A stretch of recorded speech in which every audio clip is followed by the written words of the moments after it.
माझे नाव सुनीता आहे। माझी मुलगी आंधळी होती आणि माझ्या पतीला तिचे लग्न कोणाशी होऊ नये असे वाटत होते, कारण ती आंधळी असल्यामुळे तिने आमच्या सोबतच राहावे असे त्यांना वाटत होते।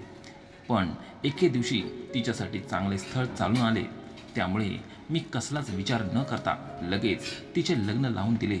लग्नानंतर माझी मुलगी जेव्हा मला कधी फोन करायची तेव्हा ती मला सतत सांगायची की मम्मी, मी खूप खुश आहे, तुला माझ्याकडे येण्याची काहीच गरज नाही। त्यानंतर 5 महिने उलटले। आज मी 5 महिन्यांनी माझ्या मुलीच्या सासरच्या घरी जाणार होते। मी माझ्या मुलीशी नेहमी फोनवर बोलायचे आणि ती मला खूप आनंदी दिसत होती।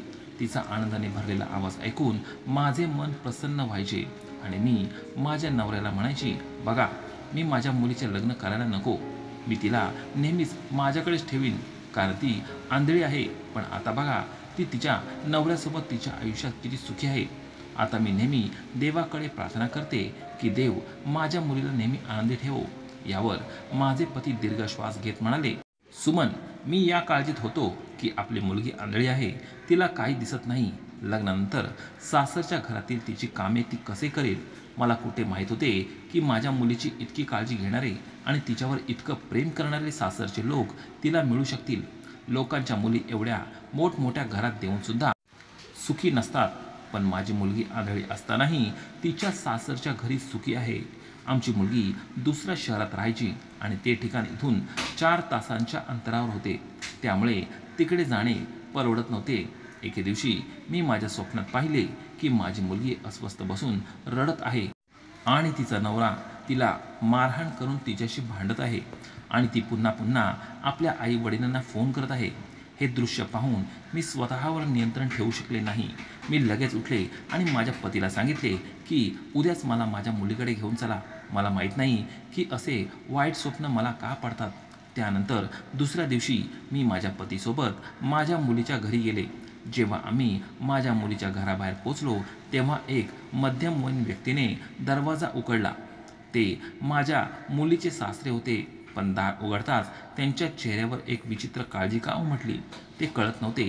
जणू काही त्यांना आमचं इथे येणं अजिबात आवडलं नव्हतं। मी तिच्या सासऱ्याकडे एक नजर टाकली तेव्हा त्यांचा चेहरा फिका पडला होता। आमच्या हृदयात धोक्याची घंटा वाजू लागली।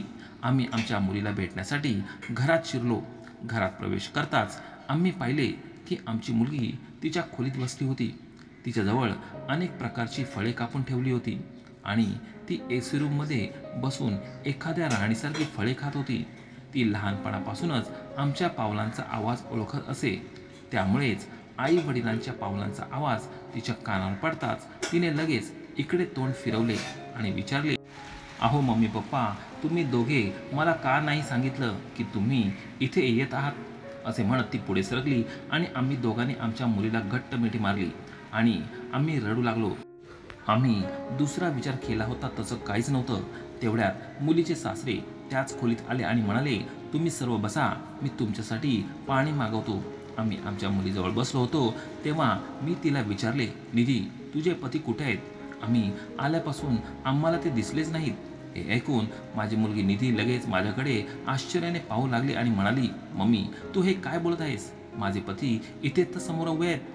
जेव्हा मी माझ्या मुलीच्या हाताच्या हावभावाकडे पाहिले तेव्हा मला धक्का बसला, कारण माझ्यासमोर आज मला माझ्या मुलीच्या आवाजाने जाग आली, मम्मी मम्मी, मला खूप तहान लागली आहे, माझा घसा कोरडा पडला आहे।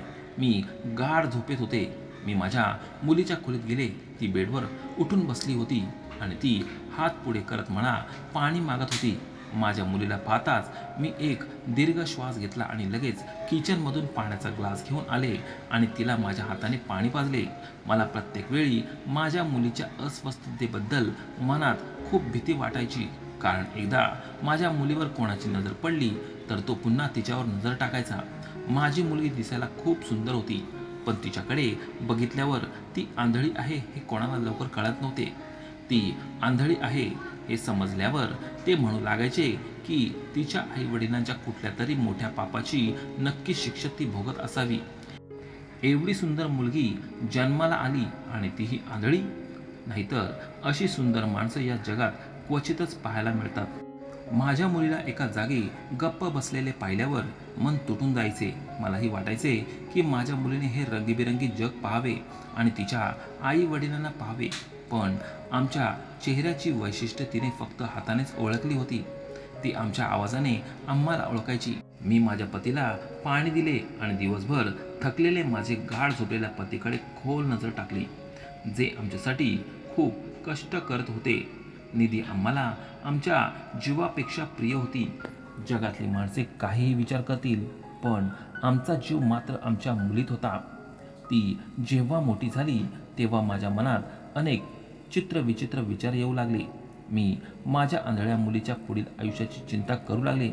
जोपर्यंत आम्ही आहोत तोपर्यंत ठीक आहे, पण आम्ही गेल्यावर निधीचे कसे होणार? जर तिच्या आंधळेपणाचा कोणी फायदा घेतला तर या विचाराने मी खूप काळजीत असायचे. गावातल्या मुलींची लग्नाची बातमी मी जेव्हा कधी ऐकायचे तेव्हा मलाही माझ्या मुलीचे लग्न करावंसं वाटायचे. तिला दिसत नव्हतं, पण ती घर खूप चांगल्या प्रकारे सांभाळायची. मी विचारत असताना एके दिवशी माझे पती कामावरून थकून घरी आले. तेव्हा वडिलांच्या पावलांचा आवाज ऐकताच माझी मुलगी लगेच उठली आणि भिंतीचा आधार घेत स्वयंपाकघरात गेली. त्याच ठिकाणी फ्रीज होता. निधीने फ्रीजमधून पाण्याची बॉटल काढून ग्लासमध्ये पाणी भरले आणि ग्लास घेऊन वडिलांकडे आली. ती म्हणाली, बाबा पाणी घ्या, तुम्ही खूप थकले असाल ना. असे म्हणत ती वडिलांजवळ जाऊन बसली आणि मग त्यांचे पाय दाबून बूट काढू लागली आणि म्हणू लागली, तुम्ही झोपा, मी तुमचे पाय दाबते. जेव्हा त्यांनी हे आपल्या मुलीकडून ऐकले तेव्हा ते नेहमीप्रमाणे हसले आणि आशीर्वाद देत म्हणाले, मुली तू इथे माझ्याजवळ बस आणि मला सांग की आज तुला तुझ्या आईने रागवले तर नाही ना? तसेच तुला तिने आणखी काम करायला लावले तर नाही ना? यावर दीदी हसून म्हणाली की रागवले नाही बाबा, तसे काही नाही. मम्मी माझी खूप काळजी घेते आणि मला कोणतेही काम करायला लावत नाही. तिने मला त्रास दिला तर मी नक्कीच तुम्हाला सांगेल. त्या दिवशी मी तिच्या खोलीत पाठवले आणि मी माझ्या पतीला म्हणाले की आमची निधी आता मोठी झाली, आपण तिचे लग्न करू. मला नेहमीच तिच्या भविष्याची काळजी असायची. हे ऐकून माझ्या पतीने आश्चर्याने माझ्याकडे बघायला सुरुवात केली, पण त्यांचे हावभाव पाहून असं वाटत होतं की मी काहीतरी फार विचित्र बोलत आहे.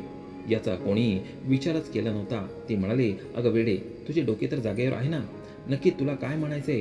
तुला माहीत आहे ना आपली मुलगी आंधळी आहे. अशा परिस्थितीत आपण आपल्या मुलीचे लग्न कसे करू शकतो? मला काही बोलायचे होते, पण माझ्या पतीने मला गप्प केले आणि या विषयावर बोलू नकोस असे सांगितले. हा माझ्या मुलीच्या भविष्य आहे. वडिलांच्या घरी राहते, हे सर्व प्रकारे स्वातंत्र्य आहे. आपल्याला आपल्या मुलीला कसे हाताळायचे हे माहीत आहे. पण ती लग्न करून ज्या घरी गेली तर काय होईल याचा विचार तू कधी केला का?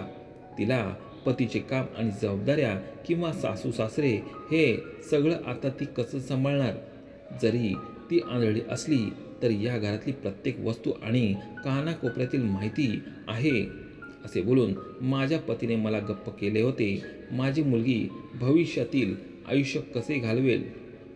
मी खूप पुढचा विचार करायचे.